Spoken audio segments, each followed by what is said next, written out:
রহিম। সেটা হচ্ছে গিয়ে আমি গতকালকের ক্লাসটা যেই জায়গায় শেষ করছি সেই জায়গা থেকে শুরু করতেছি। সেটা হচ্ছে গতকালকে আমরা জুরিসডিকশন নিয়ে পড়া শেষ করছিলাম। প্যানাল কোডে জুরিসডিকশন নিয়ে আমরা আলোচনা করব নেক্সট 2-3 থেকে, ঠিক আছে? তাহলে জুরিসডিকশনটা অসম্ভব গুরুত্বপূর্ণ। কেন গুরুত্বপূর্ণ আমি আপনাদেরকে বলি। ধরেন একটা মামলা দীর্ঘ 10 বছর যাবৎ আপনি পরিচালনা করছেন, একটা মামলা 10 বছর যাবৎ পরিচালনা করার পর দেখলেন যে এই মামলাটা যেই কোর্টে রায়ও হয়ে গেছে, পরবর্তীতে দেখা গেল এই মামলাটা যেই কোর্টে হয়েছে, যেই রায় হয়েছে, ওই কোর্টের এই রায় দেওয়ার কোনো জুরিসডিকশন নাই, বিচারিক এখতিয়ার নাই। তাহলে পুরো বিষয়টাই বৃথা। এই 10টা বছর আপনার কষ্টটা বৃথা, এই রায়ের কোনো ভ্যালু নাই। অর্থাৎ জুরিসডিকশনটা অসম্ভব গুরুত্বপূর্ণ। তাহলে জুরিসডিকশনটা কেমন গুরুত্বপূর্ণ সেটা বোঝানোর জন্য আমি সাবেক প্রধান বিচারপতি মাহবুব মোর্শেদ স্যারের একটা উক্তি, এটা মেবি 8 DLR-এ বলা আছে, আপনারা এটা লিখে রাখবেন, এটা আপনাদের রিটেনের জন্য কাজে লাগবে। এই DLR-এ স্যার খুব সুন্দর একটা কথা বলছে, একটা মামলার কেস রেফারেন্সে উনি বলছে উইদাউট জুরিসডিকশন, অর্থাৎ জুরিসডিকশনের বাহিরে গিয়ে অথবা জুরিসডিকশন ছাড়া কোনো স্টিল বন্ড স্যুট, খেয়াল করেন, উইদাউট জুরিসডিকশন ছাড়া স্টিল বন্ড স্যুট কোনো মামলা যদি জন্মগ্রহণ করে, শুড বি বিউরিয়েট। এই বিউরিয়েটের অর্থ হচ্ছে মাটি চাপা দেওয়া, মাটি চাপা দেওয়া বা কবর দেওয়া। খেয়াল করেন, মাটি চাপা দেওয়া বা কবর দেওয়া। তাহলে জাস্টিস মাহবুব মোর্শেদ স্যার, সাবেক প্রধান বিচারপতি মাহবুব মোর্শেদ স্যার বলতেছেন যে উইদাউট জুরিসডিকশন, অর্থাৎ বিচারিক এখতিয়ার ছাড়া স্টিল বন্ড স্যুট কোনো মামলা যদি জন্মগ্রহণ করে, শুড বি বিউরিয়েট, ওই মামলাকে মাটি চাপা দাও, কবর দাও, অ্যাট ওয়ান্স, তাৎক্ষণিক দিবা। উনি কখন বলছে? তাৎক্ষণিক, এই মুহূর্তে কবর দিতে বলছে। কেন কবর দিবা? টু সেভ, রক্ষা করতে, মানি, টাকা, টাইম, সময়, এনার্জি, শক্তি। তার মানে উইদাউট জুরিসডিকশনে যে মামলাটা জন্মগ্রহণ করবে, এই মামলাটাকে আপনি মাটি চাপা দিয়ে দিবেন। কেন মাটি চাপা দিবেন? আপনার টাকা, সময় এবং আপনার এনার্জি বাঁচানোর জন্য। তাহলে জুরিসডিকশনটা এত গুরুত্বপূর্ণ। এখন আসেন যে এই প্যানাল কোডে, এখন আসেন প্যানাল কোডে আমাদের কয় ধরনের জুরিসডিকশন নিয়ে আলোচনা করা হয়েছে প্যানাল কোডে? লিখেন, প্যানাল কোডে 2 ধরনের জুরিসডিকশন নিয়ে, প্যানাল কোডে 2 ধরনের জুরিসডিকশন নিয়ে আলোচনা করা হয়েছে। প্যানাল কোডে 2 ধরনের জুরিসডিকশন নিয়ে আলোচনা করা হয়েছে। প্যানাল কোডে 2 ধরনের জুরিসডিকশন নিয়ে আলোচনা করা হয়েছে। এক নাম্বারটা হচ্ছে Intra, INTRA, Intra territorial jurisdiction. Territorial jurisdiction মানে টেরিটোরিয়াল জুরিসডিকশন, প্যানাল কোর্টে 2 ধরনের টেরিটোরিয়াল জুরিসডিকশন নিয়ে আলোচনা করা হয়েছে। এক নাম্বারটা হচ্ছে ইন্ট্রা টেরিটোরিয়াল জুরিসডিকশন, আর 2 নাম্বারটা হচ্ছে এক্সট্রা টেরিটোরিয়াল জুরিসডিকশন। খেয়াল করেন, আমি আবার বলি, প্যানাল কোডে 2 ধরনের টেরিটোরিয়াল জুরিসডিকশন নিয়ে আলোচনা করা হয়েছে। এক নাম্বারে হচ্ছে ইন্ট্রা টেরিটোরিয়াল জুরিসডিকশন, আর 2 নাম্বারটা হচ্ছে এক্সট্রা টেরিটোরিয়াল জুরিসডিকশন। এবং এই দুইটার অর্থ কি? ইন্ট্রা অর্থ হচ্ছে ভিতরে, আর এক্সট্রা অর্থ হচ্ছে বাহিরে। তাহলে আমি আবার বলতেছি, মনোযোগ দিয়ে খেয়াল করেন, ইন্ট্রা টেরিটোরিয়াল জুরিসডিকশন অর্থাৎ বাংলাদেশের ভিতরে যদি কোনো অপরাধ হয়, তাহলে বাংলাদেশের এই প্যানাল কোড আইন অনুযায়ী বিচার হবে। এটা বলা আছে সেকশন 2-এ। তাহলে আপনাদের যদি MCQ, তাহলে আমি মুছে ফেলতেছি, দেখেন, আপনাদের যদি MCQ প্রশ্ন আসে ইন্ট্রা টেরিটোরিয়াল জুরিসডিকশন কোন ধারায় আলোচনা করা হয়েছে, MCQ পরীক্ষায় আসতে পারে। তাহলে ইন্ট্রা টেরিটোরিয়াল জুরিসডিকশন আলোচনা করা হয়েছে সেকশন 2-এ। ইন্টার টেরিটোরিয়াল জুরিসডিকশন আলোচনা করা হয়েছে সেকশন 2-এ। ইন্টার টেরিটোরিয়াল জুরিসডিকশন শেষ। এটা তাহলে ইন্টার টেরিটোরিয়াল জুরিসডিকশনটা কি? বাংলাদেশের ভিতরে। লিখেন, আপনারা এলিমেন্টসগুলো লিখবেন। বাংলাদেশের ভিতরে, যেমন রাজশাহী, চাঁপাইনবাবগঞ্জ, ফেনী, নোয়াখালী। তাহলে বাংলাদেশের ভিতরে যদি কোনো অপরাধ হয়, তাকে বাংলাদেশের এই প্যানাল কোডের অপরাধে প্যানাল কোড অনুযায়ী তার বিচার হবে। তাহলে এটা হচ্ছে ইন্ট্রা টেরিটোরিয়াল জুরিসডিকশন, এইটা একটা বিষয়। আর দ্বিতীয়টা আসেন এক্সট্রা টেরিটোরিয়াল জুরিসডিকশন। এইটা পড়ানোর আগে আমি আপনাদেরকে একটা গুরুত্ব বুঝাই। 2, 3 এবং 4 এই তিনটা ধারা থেকে ইনশাল্লাহ আপনারা একটা এমসিকিউ পেতে পারেন। আমি আবার বলতেছি, 2, 3, 4 এই তিনটা ধারা থেকে ইনশাল্লাহ একটা এমসিকিউ পেতে পারেন, আর একটা প্রবলেমেটিক কোয়েশ্চেন পাইতে পারেন আপনারা। আজকে এই যে আমি আপনাদেরকে ওয়াদা করছি যে প্রতিদিন একটা প্রবলেমেটিক কোয়েশ্চেন দেখাবো আর একটা ড্রাফটিং মুসাবিদা দেখাবো, আমাকে লাস্টে মনে করাই দিবেন। আমি যদি কোনো দিন ভুলেও যাই আমাকে মনে করাই দিবেন আপনারা যে স্যার নিয়মিত আমরা একটা করে প্রবলেমেটিক কোয়েশ্চেন দেখব আর একটা করে ড্রাফটিং দেখব, ঠিক আছে? আজকে জামিনের পিটিশন কিভাবে লিখে সেটা দেখাবো আপনাদেরকে। এখন আসেন, 2 নাম্বারটা তো আমরা জানলাম, প্যানাল কোডে ইন্ট্রা টেরিটোরিয়াল 2 নাম্বার ধারায় আলোচনা করা হয়েছে অভ্যন্তরে, ভিতরে, বাংলাদেশের ভিতরে যদি কোনো অপরাধ হয়, বাংলাদেশের ইন্ট্রা অর্থাৎ ভিতরে যদি কোনো অপরাধ হয়, এই অপরাধের বিচার প্যানাল কোডে হবে। শেষ, এটা 2 ধারা। এখন আসেন, আপনাদের জন্য সবচেয়ে গুরুত্বপূর্ণ হচ্ছে 3 এবং 4 ধারা। এই 2টা ধারার এলিমেন্টস একটা একটা করে লিখেন। দেখেন, প্রথমটা হচ্ছে আমরা 3 ধারা দেখি। 3 ধারায় বলা আছে যে বাংলাদেশে 3 ধারা হচ্ছে গিয়ে যে বাংলাদেশের বাহিরে 1 নাম্বার এলিমেন্টসটা কি বলেন তো? বাংলাদেশের বাহিরে,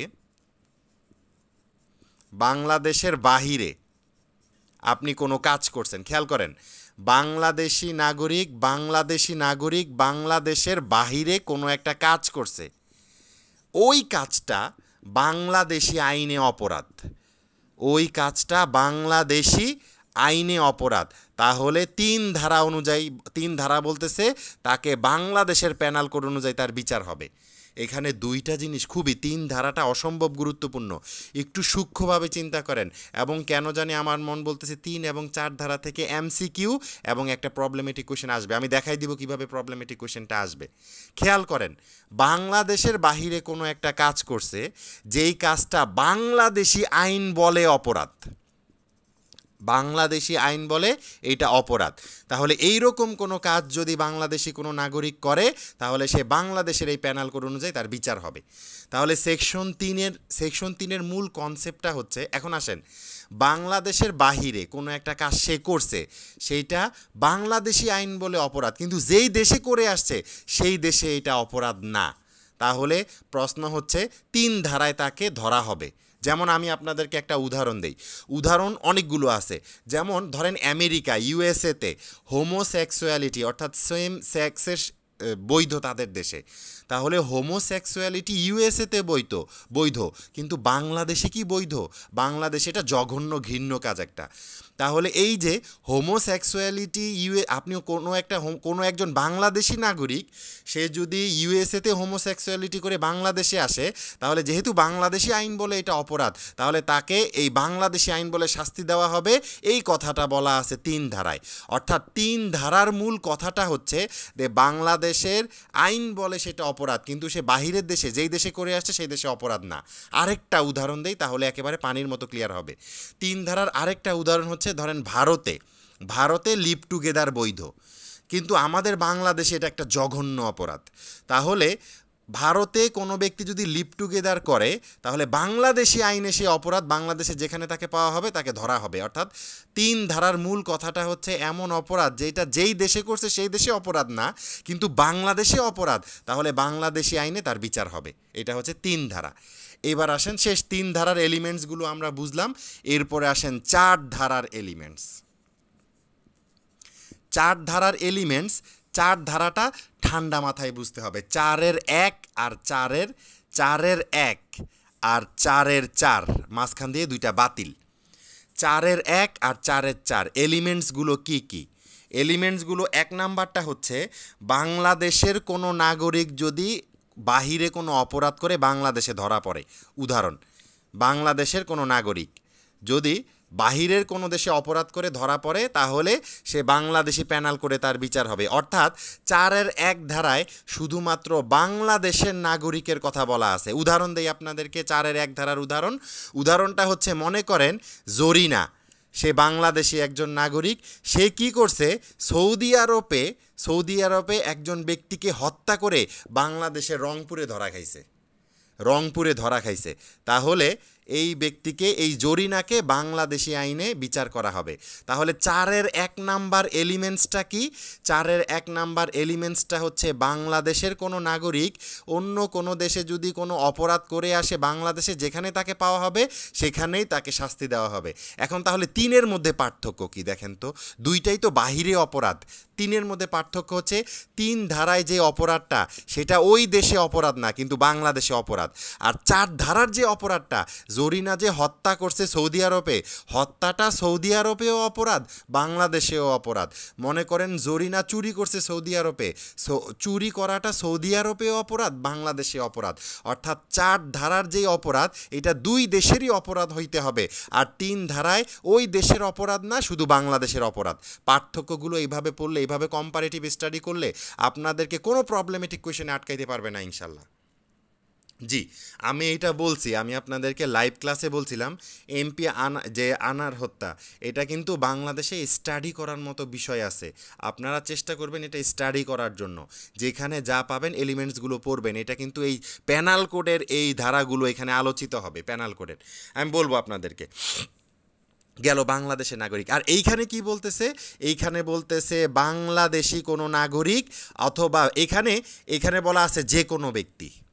দেখেন 4-এ আমি গোল চিহ্ন, আমি আপনাদেরকে পিডিএফটা দিয়ে দিব। এখানে বলা আছে যে কোনো ব্যক্তি, অর্থাৎ যে কোনো ব্যক্তি বলতে কি বোঝায়? সে বাংলাদেশি নাগরিক প্লাস বিদেশি নাগরিক। তার মানে 4-এর 4-এ যেই কথাটা বলা আছে সেটা বাংলাদেশি নাগরিক এবং বিদেশি নাগরিক উভয়ের জন্য প্রযোজ্য। এখন কি বলা আছে? যে বাংলাদেশের কোনো জাহাজ অথবা বিমানে যে কোনো ব্যক্তি বলতে কোনো বাংলাদেশি অথবা বিদেশি, জাহাজটা বিমানটা যেই দেশেই থাকুক না কেন তাকে বাংলাদেশি প্যানাল কোড অনুযায়ী ধরা হবে। বাংলাদেশি 4-এ বলা আছে। আমি আবার আপনাদেরকে এগুলো মুছে ফেলতেছি।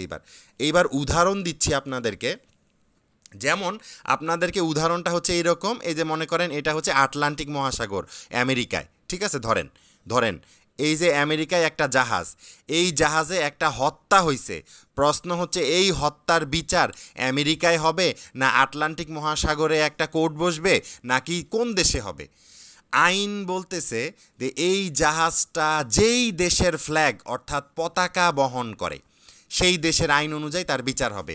অর্থাৎ বাংলাদেশি একটা জাহাজ সেটা অস্ট্রেলিয়াতে, বাংলাদেশি একটা জাহাজ অস্ট্রেলিয়াতে, অর্থাৎ এই পতাকাটা বাংলাদেশি পতাকা বহন করে। তাহলে ওই জাহাজে অস্ট্রেলিয়াতে থাকা অবস্থায় ওই জাহাজে যদি কোনো মার্ডার হয় তাহলে ওই অপরাধের বিচার হবে বাংলাদেশি প্যানাল কোড অনুযায়ী। এখন এই অপরাধটা বাংলাদেশি যে কোনো নাগরিক করুক অথবা বিদেশি যে কোনো নাগরিক করুক, যেই করুক না কেন, অথবা বাংলাদেশে কোনো বিদেশি কোনো নাগরিক করুক, যেই করুক, এই বিচারটা হবে কোথায়? বাংলাদেশি প্যানাল কোড অনুযায়ী বাংলাদেশে।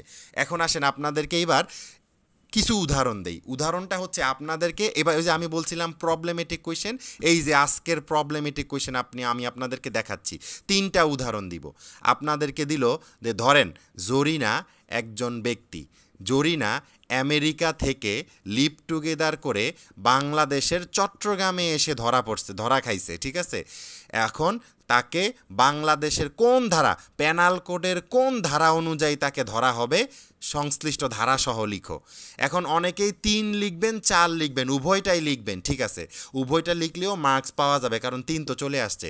কিন্তু যে সকল স্টুডেন্টরা সুনির্দিষ্টভাবে বলবেন যে যেহেতু অপরাধটা ইউএসএ লিভ টুগেদারটা বৈধ, বাংলাদেশে তো অবৈধ, এই কারণে 3 ধারা প্রযোজ্য হবে, পরবর্তীতে 4 ধারা লিখে দিতেও পারেন, অসুবিধা নাই প্রাসঙ্গিক হিসেবে, তখন আপনার উত্তরটা অনেক বেশি অথেন্টিক এবং অনেক বেশি সুন্দর হবে। যিনি খাতা দেখবে উনার কিন্তু একটা পজিটিভ ধারণা তৈরি হয়ে যাবে যে এই স্টুডেন্টের বেসিক ন্যূনতম কোনো গ্যাপ নাই, বেসিক স্ট্রং, অনেক ভালো, সে বেসিক জানে।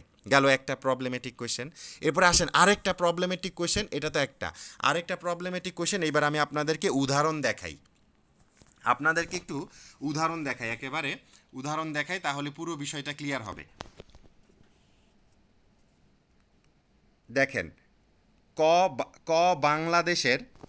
বাংলাদেশের একজন নাগরিক উগান্ডায় সে একটা খুনের অপরাধ সংগঠিত করে।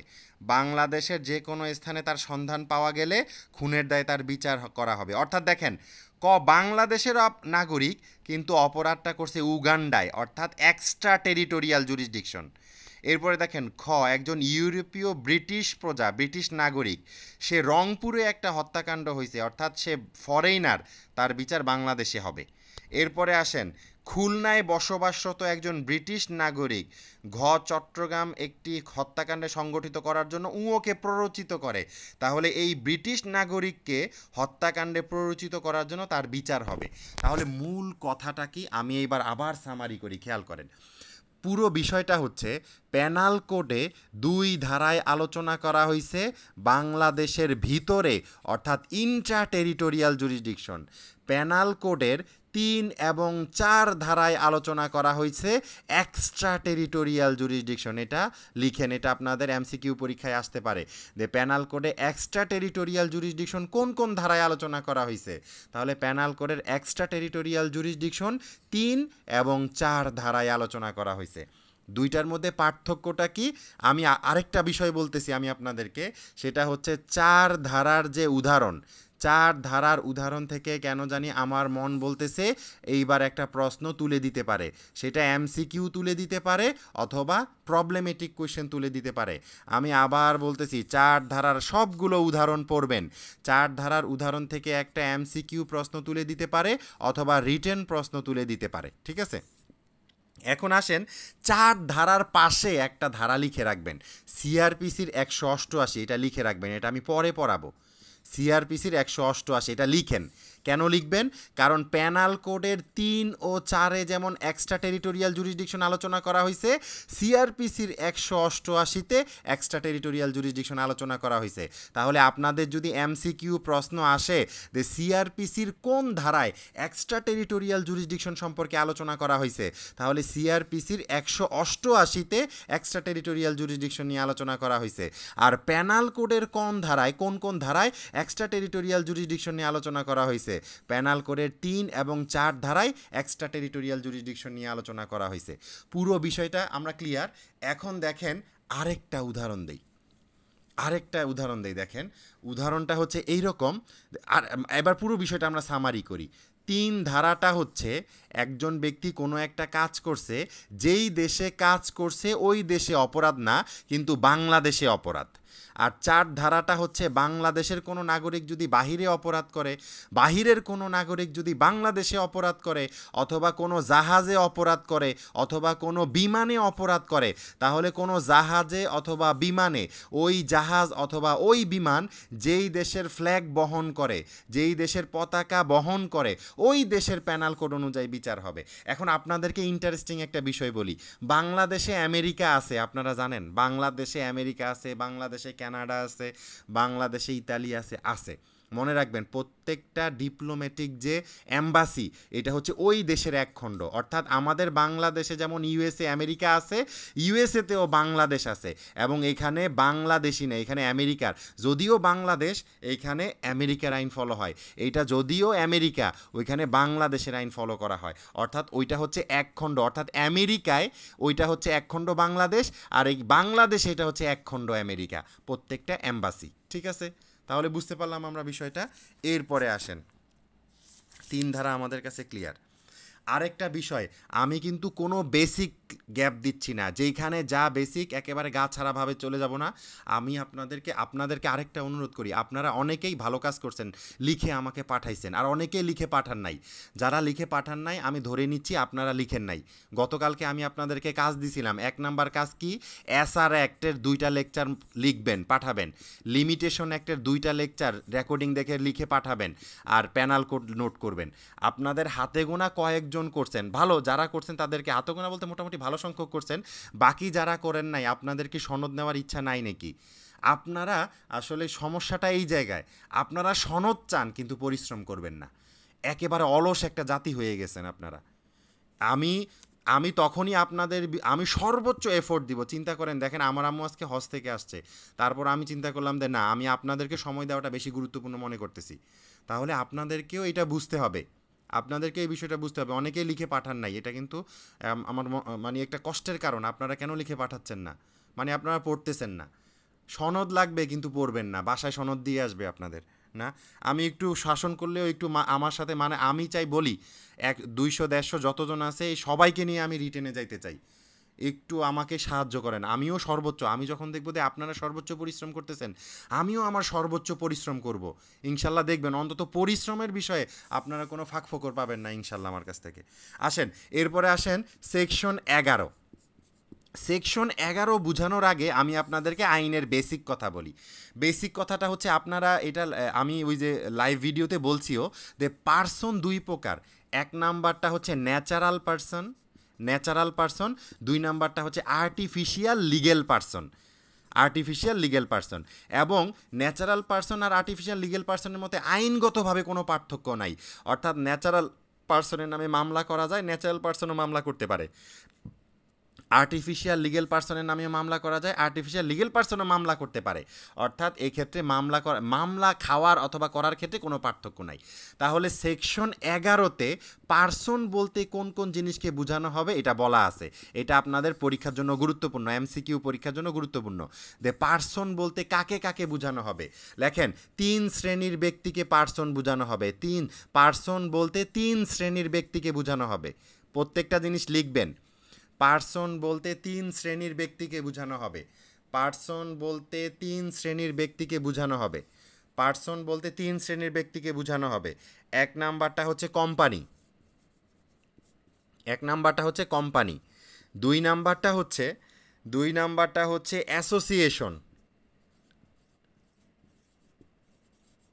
অ্যাসোসিয়েশন লিখেন। আর 3 নাম্বারটা হচ্ছে বডি অফ পার্সন, মানে natural person. Body of person মানে কি? আমি আপনি Jorina Sakina. Body of person অর্থাৎ শরীর আছে এরকম ব্যক্তি। তাহলে কোম্পানি, সেকশন 11-তে কোম্পানি বলতে 3 শ্রেণীর ব্যক্তিকে বোঝানো হবে। Company, association, body of person. আমি কখনো যদি সুযোগ পাই আমি আপনাদেরকে কিছু কেস রেফারেন্স বলবো। যেমন সোলাইমান, এই যে কোম্পানি দিয়ে একটা পার্সন, এটা বলা আছে সোলাইমান ভার্সেস সোলাইমান একটা মামলা। কোম্পানি যে একটা পার্সন, এই মামলাটার মধ্যে একেবারে দ্য লিগেল এন্টিটি আছে, সে যে একটা পার্সন, এই মামলার মাধ্যমে এটা স্বীকৃতি পাইছে।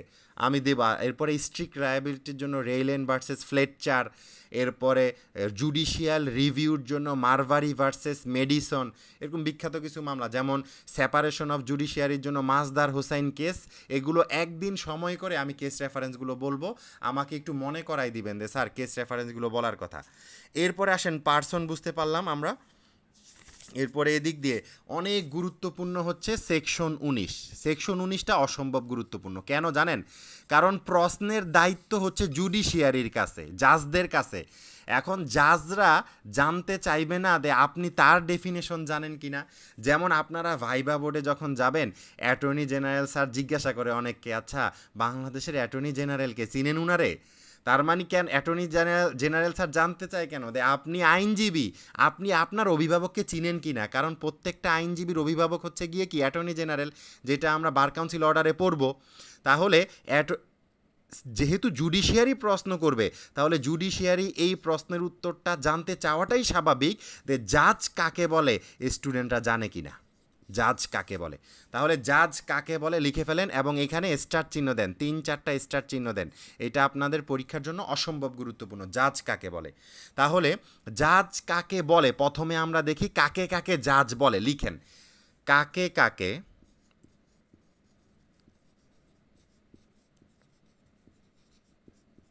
জাজ বলে, এটা জজ বলে আর বাংলায়। কাকে কাকে জজ বলে? 1 নাম্বারে লিখেন, 1 নাম্বারে দেওয়ানি এবং ফৌজদারি অর্থাৎ সিভিল অর ক্রিমিনাল, এই মামলায় চূড়ান্ত রায় দিতে পারে এমন সকল ম্যাজিস্ট্রেটকে, বিচারককে জাজ বলে। চূড়ান্ত রায় দিতে পারে। লিখেন, এটা লিখবেন। আমি আবার বলতেছি, খেয়াল করেন। দেওয়ানি সিভিল, ফৌজদারি ক্রিমিনাল মামলায় যে ব্যক্তি চূড়ান্ত রায় দিতে পারে তাকেই জাজ বলে। আমি আবার বলতেছি, জাজ কাকে বলে? দেওয়ানি সিভিল ক্রিমিনাল মামলায় চূড়ান্ত রায় দিতে পারে যে ব্যক্তি, তাকেই কি বলা হয়? জাজ বলা হয়। একটা বিষয় গেল। এরপরে আসেন আর কাকে জাজ বলা হয়। 2 নাম্বারে লিখেন বিচারিক ক্ষমতা প্রয়োগকারী কালেক্টরকে জাজ বলা হয়। লিখেন বিচারিক ক্ষমতা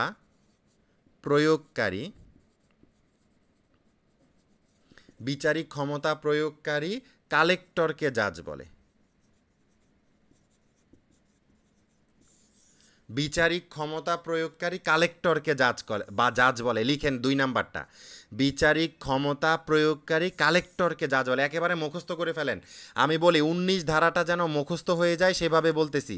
বিচারিক ক্ষমতা প্রয়োগকারী কালেক্টরকে জাজ বলে। গেল 3 নাম্বারে আসেন। আর কি 3 নাম্বারটা হচ্ছে গিয়ে বিচারিক ক্ষমতা প্রয়োগকারী যে ম্যাজিস্ট্রেট, উনি আপিল শুনলো অথবা আপিল না শুনলেও উনি অর্থদণ্ড বা দণ্ড দিতে পারে, তাকেই জাজ বলে। অর্থাৎ যেই বিচারিক ক্ষমতা প্রয়োগকারী ম্যাজিস্ট্রেট, বিচারিক ক্ষমতা প্রয়োগকারী ম্যাজিস্ট্রেট সে বিচারিক ক্ষমতা প্রয়োগকারী ম্যাজিস্ট্রেট সে আপিল শুনতে পারে আবার নাও শুনতে পারে, কিন্তু অর্থদণ্ড এবং দণ্ড দিতে পারে এমন সকল ম্যাজিস্ট্রেটকে জাজ বলে।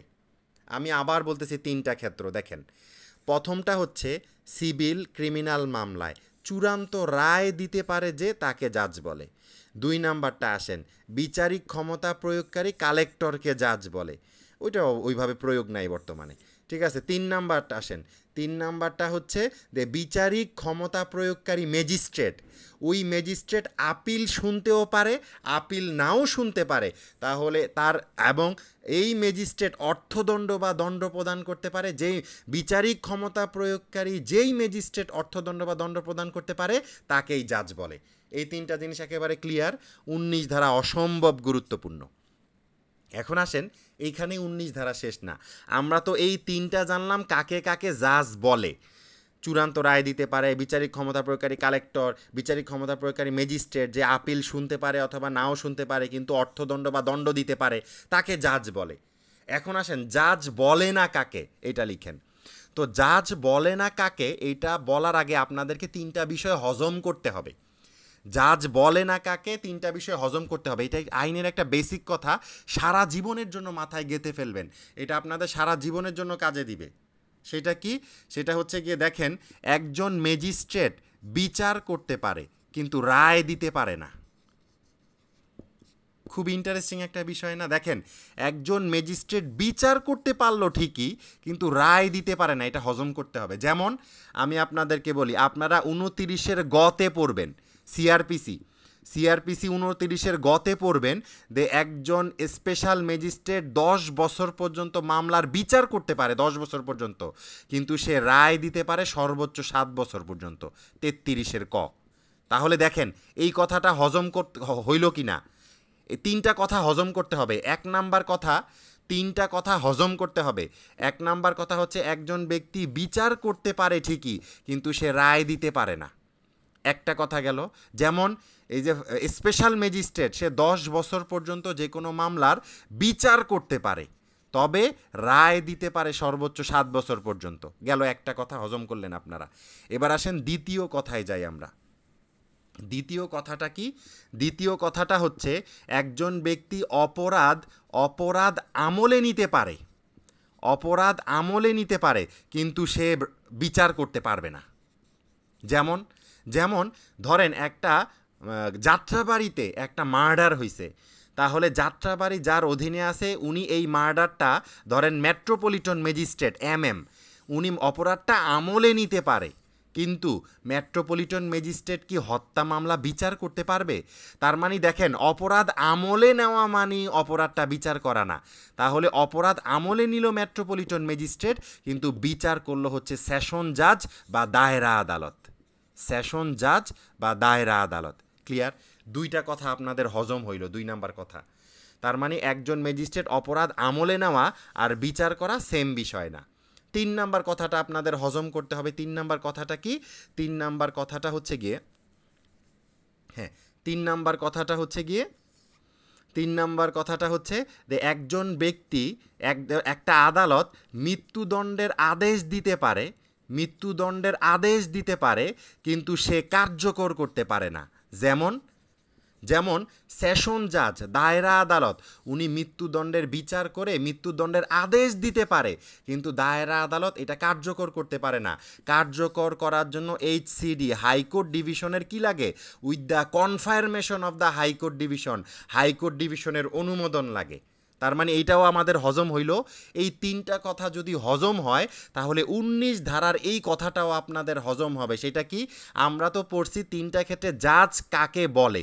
এবার জাজ হবে না কে এটা বলা আছে, এখানে বলা আছে জাজ হবে না কে, যে ব্যক্তি অপরাধ শুধু আমলে নেয়, যেই জাজ যেই ম্যাজিস্ট্রেট অপরাধ আমলে নেয়, যেই ম্যাজিস্ট্রেট অপরাধ আমলে নেয় কিন্তু বিচার করার জন্য অন্য আদালতে পাঠায় দেয়, ওই ম্যাজিস্ট্রেটকে আপনি জাজ বলতে পারবেন না।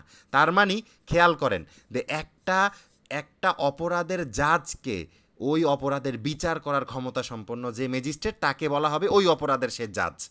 তাহলে জাজ না কে, সে শুধু অপরাধটা আমলে নিছে, বিচারের জন্য সঠিক আদালতে পাঠাই দিছে। তাহলে যেই ম্যাজিস্ট্রেটরা অপরাধ আমলে নিছে তাকে জাজ বলা হবে না, ওই মামলার জন্য জাজ বলা হবে না, ওই মামলার জন্য।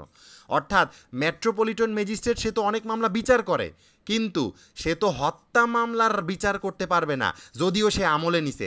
তার মানে হত্যা মামলার জাজ হচ্ছে সেশন জাজ, এই মেট্রোপলিটন ম্যাজিস্ট্রেট না। হত্যা মামলার জাজ অর্থাৎ একটা মামলার জাজ হবে যদি সে ওই মামলাটা বিচার করতে পারে। তাহলে মেট্রোপলিটন ম্যাজিস্ট্রেট উনি অন্যান্য মামলার জাজ হইতে পারে, কিন্তু উনি হত্যা মামলার জাজ না, মনে রাখবেন। তার মানে অপরাধ আমলে নিয়ে যখন সঠিক আদালতে বিচারের জন্য প্রেরণ করবে, যেই আদালত অপরাধ আমলে নিল, যেই ম্যাজিস্ট্রেট অপরাধ আমলে নিল, সে জাজ হবে না। শেষ, এই কথাটা লাস্টে বলা আছে। ক্লিয়ার? এই বিষয়টা আমরা বুঝতে পারলাম 19 ধারা। এরপরে আসেন, 19 ধারাটা আমাদের ক্লিয়ার হইল। আশা করি এর বাহিরে আপনাদের কোনো এমসিকিউ আসবে না। 19 ধারা স্টার চিহ্ন দিচ্ছেন আশা করি ইনশাল্লাহ, ঠিক আছে।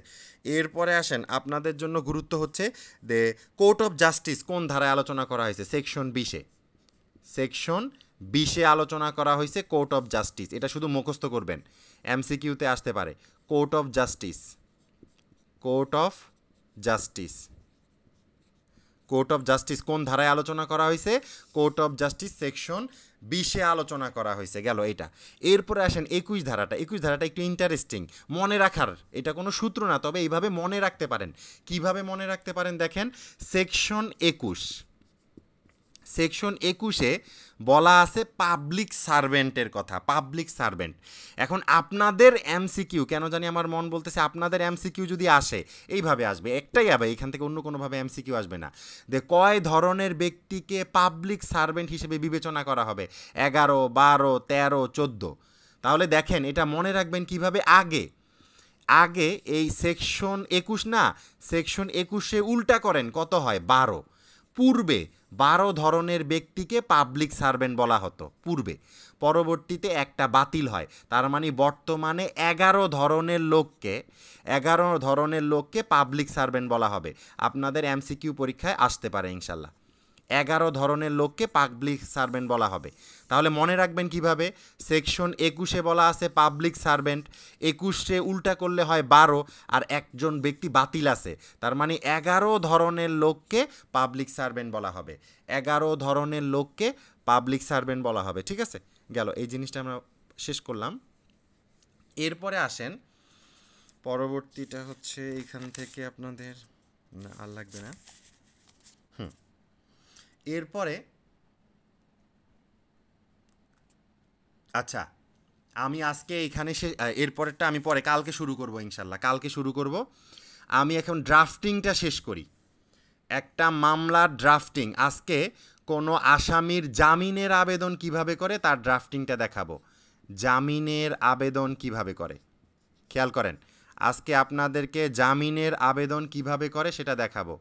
জামিনের আবেদন কিভাবে করে, ধরেন জরিনা সে জেলে আছে, অথবা জরিনা, হ্যাঁ রেকর্ড হচ্ছে, জরিনা কোনো মামলায় জেলে আছে, অথবা জরিনা সারেন্ডার দিবে আদালতে, তার নামে মামলা হয়েছে, ওয়ারেন্ট হয়েছে, সে এখন স্বেচ্ছায় আত্মসমর্পণ করবে, অথবা পুলিশ ধরছে, তখন আমাকে তো জামিনের আবেদন করতে হবে, ঠিক আছে।